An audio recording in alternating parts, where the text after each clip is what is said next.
On va pouvoir débuter. Tac.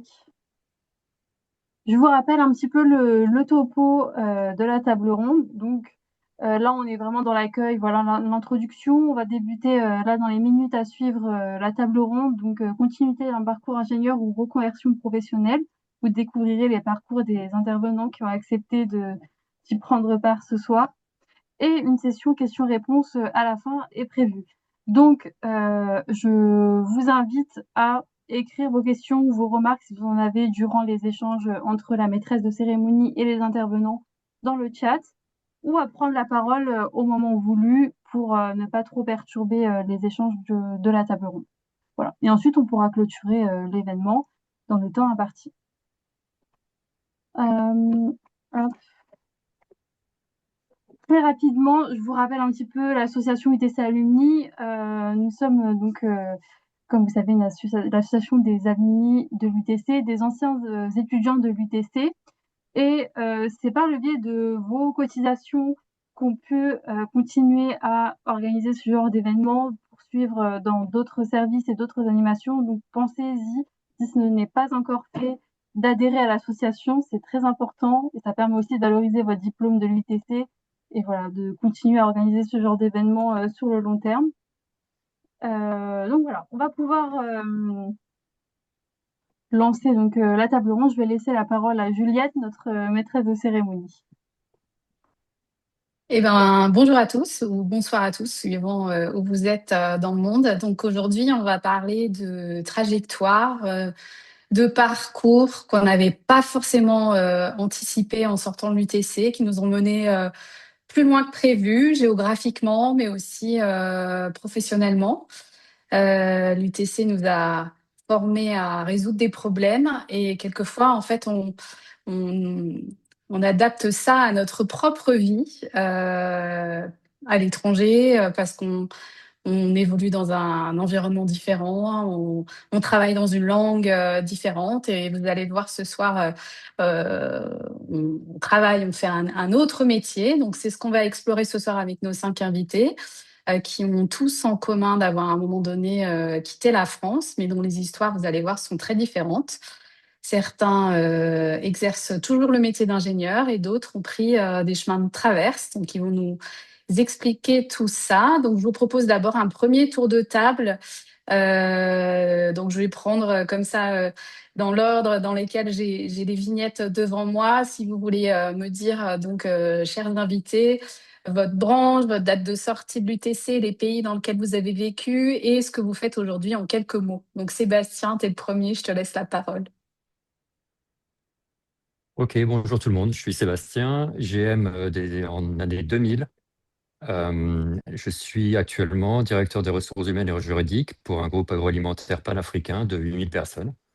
Et j'ai travaillé dans les pays où on voit les petits drapeaux, là, donc Algérie, Tanzanie, Nigeria, Afrique du Sud, Belgique, Luxembourg et Jordanie. Merci Sébastien. Raphaël, à toi.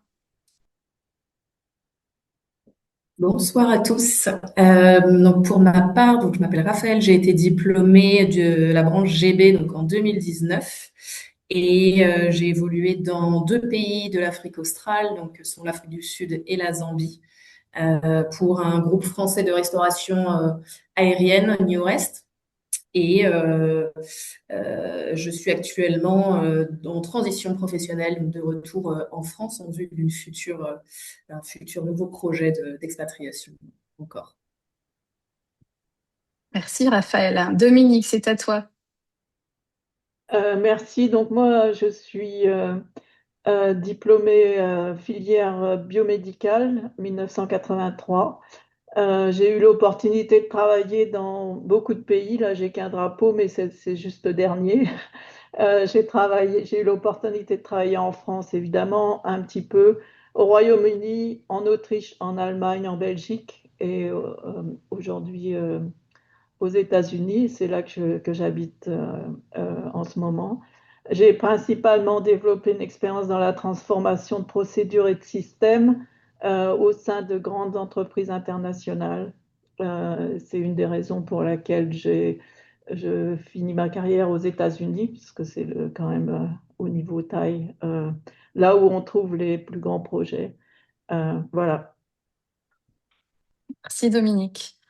Anne-Fleur, c'est toi la suivante dans ma liste. Bonsoir. Alors, donc, moi, c'est Anne Fleur. Je suis sortie de l'UTC en génie biologique en 2011.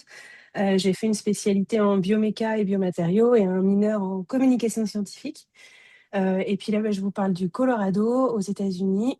Et depuis quelques années, je suis journaliste à temps plein pour plusieurs médias français. Voilà. Merci Anne-Fleur. Et Florence. Bonsoir, donc je suis Florence, j'ai fait génie biologique, je suis sortie en 1994. J'ai travaillé en France, mais aussi en Asie à Singapour et aux USA. Et je suis actuellement, alors en anglais c'est Global Commercial Aid, mais bon en français ça doit à peu près par directeur commercial, dans un groupe américain, qui a son entité basée en Belgique. Donc en fait je suis basée en France, mais je travaille principalement en Belgique et je me déplace un peu partout dans le monde. Merci Florence. Et moi, pour ma part, je suis GM 2001. J'ai travaillé 15 ans dans l'industrie et aujourd'hui, je suis coach professionnel et je suis spécialisée dans l'accompagnement des expatriés. Donc, je suis dans le thème, à la fois en termes de reconversion et de spécialisation d'expat. Donc, merci à tous. J'avais envie de commencer par une première question un peu de fond, on va dire. Est-ce que vous êtes toujours ingénieur aujourd'hui? Et donc, pour ceux qui ont pris un autre chemin, peut-être en quoi votre formation à l'UTC continue finalement de vous servir. Donc, on va commencer par Dominique.